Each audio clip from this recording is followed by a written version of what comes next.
Hello dear Craftworldians, and welcome to the second part of Ezekiel paint-along tutorial and painting lesson.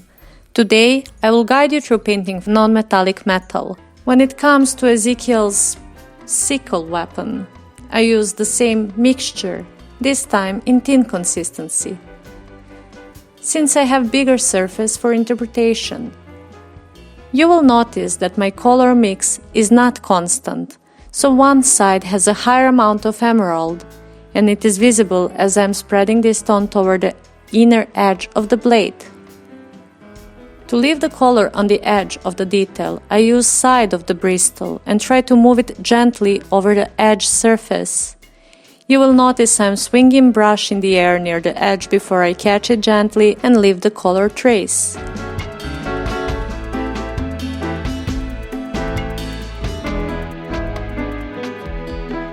Next tonal layer takes more magenta into mix, and it is even thinner, since it overlaps over the previous layer and helps me bring a non-metallic metal surface texture. Adding a bit more vanilla white into mix for a density, I am leaving the thicker brushstroke trace at the middle of the blade shape. One more overlapping layer again, focusing on the middle section, creating a more solid surface of the light reflection. As I usually say when it comes to non-metallics, all lights and shades are actually reflections on the surface. As magenta is taking over in a mix, and as I am going to the lighter values, now I play with these lilac tones in the light reflection area, still leaving some rough brushstroke placement to create the texture.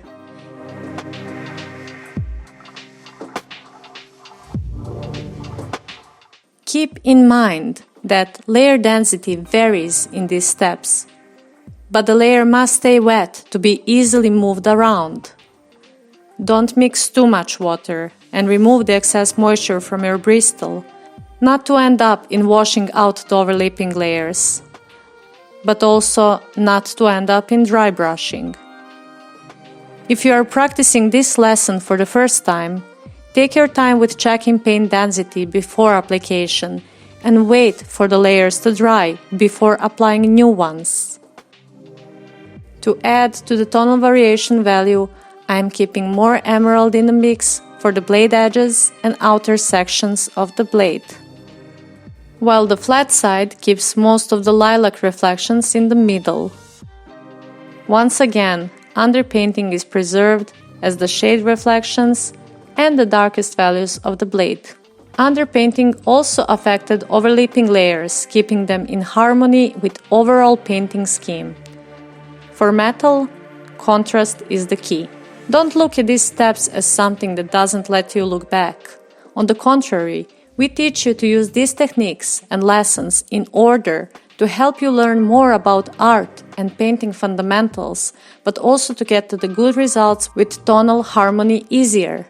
Still, you might feel like you need to step back from time to time, for example, to bring more contrast between light and shadows back to the blade. I mixed emerald green and magenta and added thin glaze at the outer edge of the sickle flat side to boost the shade reflection. Go back and forth. We need shades to be able to showcase the strength of the light. And as I explained in the previous tutorial, all the values that you can get in your painting while giving the viewers narrative, it will give more values and storytelling to your painting. Next steps in sickle blade definition are edges. I added more vanilla white into a mix to create the lighter values and added those to the edges, keeping strongest lights in the middle and outer sections of the blade, connecting them between with a slightly darker tone.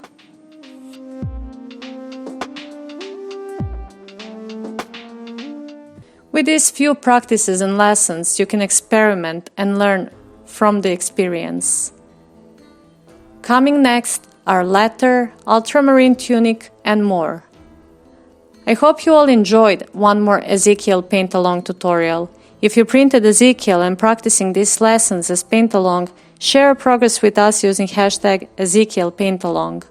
Also, if you want to share your work inspired by our teachings and tutorials with us, share your works at our Discord channel and social medias by using hashtags from the screen. See you in the next part lesson of Ezekiel painting.